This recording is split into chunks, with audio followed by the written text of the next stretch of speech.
আমরা এই মুহূর্তে আছি আমাদের এই নিতাই বাবুর একটা জমিতে। উনি নতুন পদ্ধতিতে, যদিও এটা বিভিন্ন জায়গায় চাষ হয়, আমাদের এলাকায় এই প্রথম।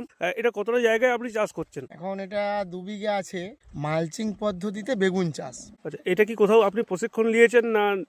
প্রশিক্ষণ বলতে আমার একটা বন্ধু করেছে, তো ওর থেকে আমি মোটামুটি একটা দেখে এসে তারপরে আমি নিজেই শুরু করেছি ফার্স্ট। এখনকার যুগে যা আলুর যা পরিস্থিতি, বা আলু তো আর বিক্রি হবে না, তাহলে অল্টারনেটিভ চাষ ছাড়া আর চাষি বাঁচার কোনো উপায় নাই। তাহলে এই কারণের জন্যেই বিকল্প চাষ ভাবতে হচ্ছে চাষিদেরকে। এখন আমাদের অর্থকরী ফসল একটা বেগুন, তো সেই বেগুন যদিও চাষি সব মুখ ফিরিয়ে নিয়েছিল, বেগুন চাষে অনেক রকম রোগ পোকার প্রাদুর্ভাব দেখা যায়। এই অত্যাধুনিক পদ্ধতিতে রোগ পোকার আক্রমণ কম দেখা যাক। এখন এই বছর এই প্রথম আমি স্টার্ট করেছি 2 বিঘা দিয়ে। এটা আনুমানিক কতটা খরচ হচ্ছে? 2 বিঘা জায়গায় খরচ হচ্ছে মালচিং ফালচিং মিলে সবকিছু মিলে 60,000 টাকা। এটা কি যে প্রজাতির আপনার বেগুনটা লাগাচ্ছে? এটা হচ্ছে হাইভেজ কোম্পানির অক্সিতা আছে, 420, এই দুটো জাতের লাগানো হচ্ছে। চারাটা কি আপনি নার্সারি থেকে না সংগ্রহ না, করেছেন চারা না আমি নিজে একদম তৈরি নিজে করেছেন? তৈরি করেছি। আপনারা এর আগে এরকম ভাবে চাষ করেছেন দিদি? না, করেননি?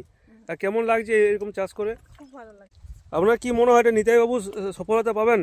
হ্যাঁ, আচ্ছা নিতাইদা, যদি কেউ করতে চায়, এই যে এইসব এই যে সামগ্রীগুলো, এগুলো কোথা থেকে সংগ্রহ করে সব পেয়ে যাবেন, কোনো অসুবিধা নাই। আপনি ব্যবস্থা করে দেবেন? হ্যাঁ হ্যাঁ, সে কোনো অসুবিধা নাই একদম।